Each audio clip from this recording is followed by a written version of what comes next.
Aujourd'hui, on vous emmène à Bonneuil-Matour, une commune de la Vienne qui compte un peu plus de 2200 habitants. Ici, on trouve une passionnée d'antiquité, une centrale hydroélectrique et des designers.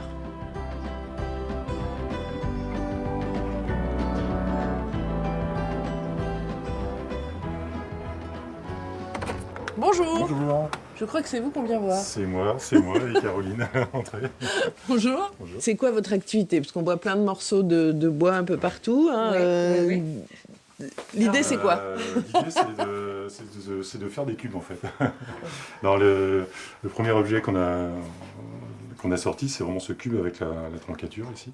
Et c'est destiné à quoi, alors? Notre idée, c'est vraiment d'essayer, en tout cas de proposer un nouveau langage décoratif. C'est-à-dire que chacun se saisit de ses petits produits, voilà, et les compose à souhait pour créer soit une composition graphique qui vient mettre en valeur une plante.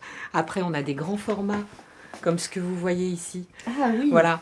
Donc là, avec ça, les vous voyez, on feuilles peut d'or, faire une sellette, on peut faire une assise. On peut, voilà, il y a beaucoup en fait de possibilités avec ce même élément à composer. Ces bois-là sont des bois locaux qui sont vraiment sélectionnés avec soin, qui ont été séchés longtemps. Voilà, on travaillera pas de bois exotique jamais chez Lexem. Là, c'est chêne et noyer. Vous recherchez des financements quand même? Alors, on a lancé une campagne en mi-décembre, justement pour pouvoir financer un lieu.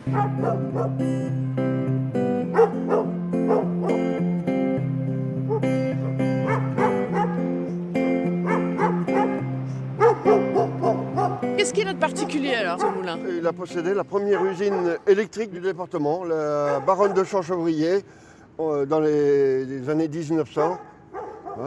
1905 exactement, elle a demandé à la commune de pouvoir installer une turbine et de monter l'électricité à son château qui est à Barryville sur l'autre côté. Ah, au départ, c'était pour que le château soit éclairé. Là-bas.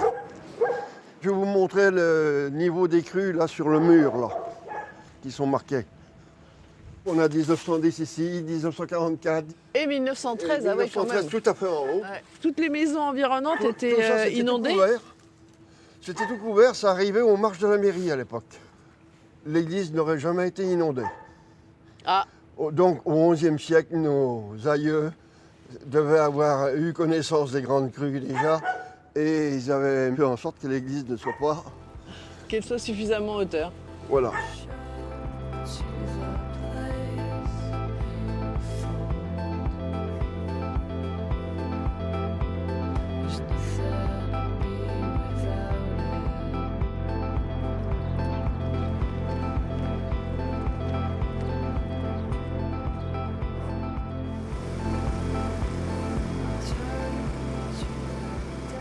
Bonjour.